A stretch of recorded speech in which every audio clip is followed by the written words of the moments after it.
E aí, será que um ministro do STF pode ser impeachmentado, né? Pode sofrer algum impeachment? Mas se você não me conhece, meu nome é Jairo Ferreira Filho, eu quero te explicar um pouquinho de como que funciona esse processo e a gente entender se o ministro Alexandre de Moraes, ele está ou não incorrendo num risco grave de ser impeachmentado. A gente sabe muito bem como funciona, nós brasileiros sabemos muito bem como funciona um impeachment de um presidente da República, né? Afinal de contas, já tivemos 2 impeachments, hein, lamentavelmente, em nossa história, lá em 92 com Collor e em 2016 com a Dilma.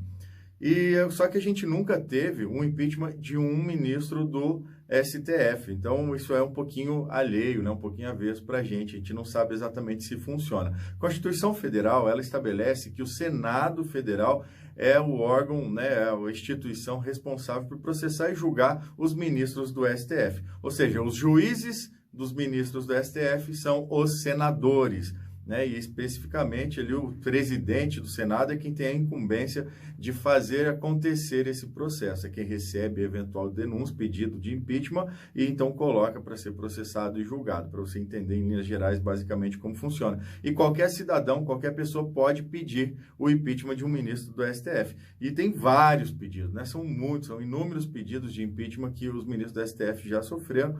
Por quê? Porque eles acabam incorrendo em alguns crimes que são previstos lá na Lei 1079, que é considerada a lei do impeachment. A Constituição Federal ela não traz exatamente quais os dispositivos, quais os atos, né, que os ministros não podem incorrer para serem impeachmentados, diferente do que faz com o presidente da República, por exemplo, mas ela faz isso lá na Lei 1079. E aí, lá na Lei 1079, eu quero destacar aqui para vocês, no artigo 39, o item 2, ela diz que um ministro do STF, ele pode ser impeachmentado, ele vai cometer crime de responsabilidade se julgar causas que ele seja por lei suspeito, né? Que ele seja suspeito. E o que é suspeição numa causa? É aquela causa que você tem interesse particular, que você tem interesse, né, no seu final. E o que acontece agora, o que está acontecendo nesse momento? A gente está assistindo que, sobretudo, o ministro Alexandre de Moraes, ele está acusando e está julgando as pessoas que estão falando mal do STF. Ou seja, ele faz papel de promotor, ele faz papel de advogado, de assistente de acusação e de julgador nesses casos, né? O que é terrível, né? Ele realmente acaba com o devido processo legal, porque ele faz todo esse processo de uma vez. E eu não vou nem entrar no mérito da legalidade sobre o foco dele ser incompetente para julgar essa menina, por exemplo, a Sarah Winter, né? Que está presa agora, a gente está vendo esse negócio todo por uma questão de injúria. Acontece que o senhor Alexandre de Moraes, nas suas próprias palavras, ele exerce cargo público, né? É quase um cargo político, exatamente, né? Existe uma discussão doutrinária em relação a isso. E é lógico que ele vai sofrer ataques, isso aí é absolutamente natural. E se ele está cometendo um crime, e na minha concepção ele está cometendo um crime muito grave, realmente, e que ele pode, com muita tranquilidade, ser impeachmentado, porque ele está incorrendo no crime previsto no item 2 do artigo 39 da Lei 1079, e o processo de impeachment dele deve acontecer, tem que acontecer lá no Senado.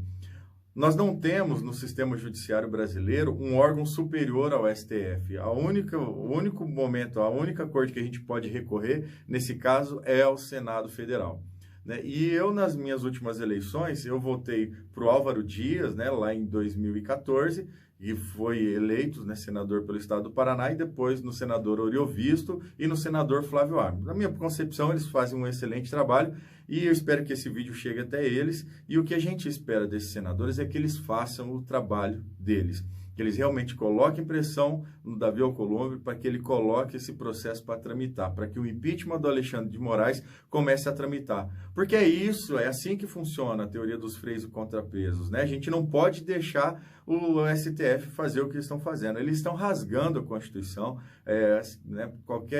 As pessoas mais leigas em direito, elas conseguem enxergar de maneira muito clara o quanto que é terrível isso que está acontecendo. O julgamento de hoje já está demonstrando isso de maneira muito clara. Eles estão sendo corporativistas. Essa é a palavra, esse é o termo, corporativistas. Eles estão acusando e estão julgando. Como que seria, né, se eu pegasse, te ofendesse, te xingasse, criticasse os seus atos e chegasse o meu julgamento exatamente por esses atos para você julgar? Como é que você julgaria? Tá entendendo? É óbvio que a gente está diante de uma ilegalidade muito flagrante. A gente precisa tomar uma medida a única instituição que pode nos salvar nesse momento é o Senado Federal. Então eu conclamo para você que está assistindo esse vídeo até esse momento que entre em contato com o senador que você votou, vai lá na página do Senado, veja o e-mail, vai nas redes sociais do senador que você votou e faça realmente esse coro para que inicie-se o processo de impeachment contra o Alexandre de Moraes. Independentemente do lado político que você está, porque se você não combater essa ilegalidade agora, você vai sofrer as consequências lá na frente. O direito que está sendo tolhido dos cidadãos são o direito à liberdade de expressão. E quem que já não ouviu aquela frase, né? Eu posso não concordar com absolutamente nada do que você diz, mas eu devo defender até a morte o seu direito de dizê-lo. Então é isso que a gente tem que fazer. Lutar para que o meu direito e o seu direito, independentemente de você pensar contra mim ou contra as pessoas que estão aí, seja atendido, seja defendido. Nós temos direito à liberdade de expressão e isso é o que garante a nossa democracia. Conto com você.